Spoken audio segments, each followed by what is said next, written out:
भंडारा जिल्ह्यातील रेती वाहतूक करण्याची 300 किलोमीटरपर्यंत असलेली मर्यादा वाढवून देण्यात यावी, अशा मागणीचे निवेदन विकास फाउंडेशन वाहतूक आघाडी भंडारा जिल्ह्याच्या वतीने जिल्हाधिकारी भंडारा यांना देण्यात आले. भंडारा जिल्ह्यात वैनगंगा नदी असून या नदीतील रेती अत्यंत चांगली आहे.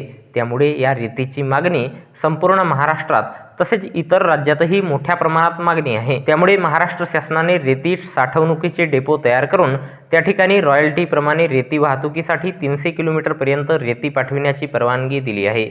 मात्र तीच रेती छत्तीसगड आणि मध्य प्रदेश या राज्यातून महाराष्ट्राच्या बॉर्डरवर आल्यावर त्याच रेतीचे महाराष्ट्रात नवीन परवाने तयार करून ती रेती कितीही किलोमीटरपर्यंत नेण्यासाठी मुभा दिली जाते. त्यामुळे भंडारा जिल्ह्यातील रेती वाहतूक करणाऱ्या गाडी मालकांना त्याचा अत्यंत त्रास होत आहे.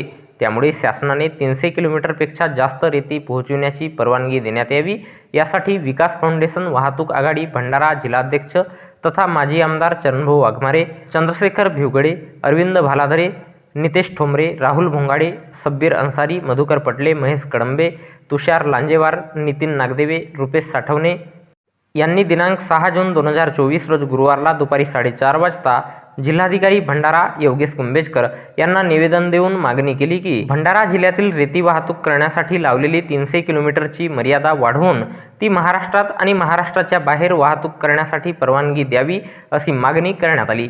यावेळी विकास फाउंडेशन वाहतूक आघाडीचे पदाधिकारी कार्यकर्ता मोठ्या संख्येने हजर होते.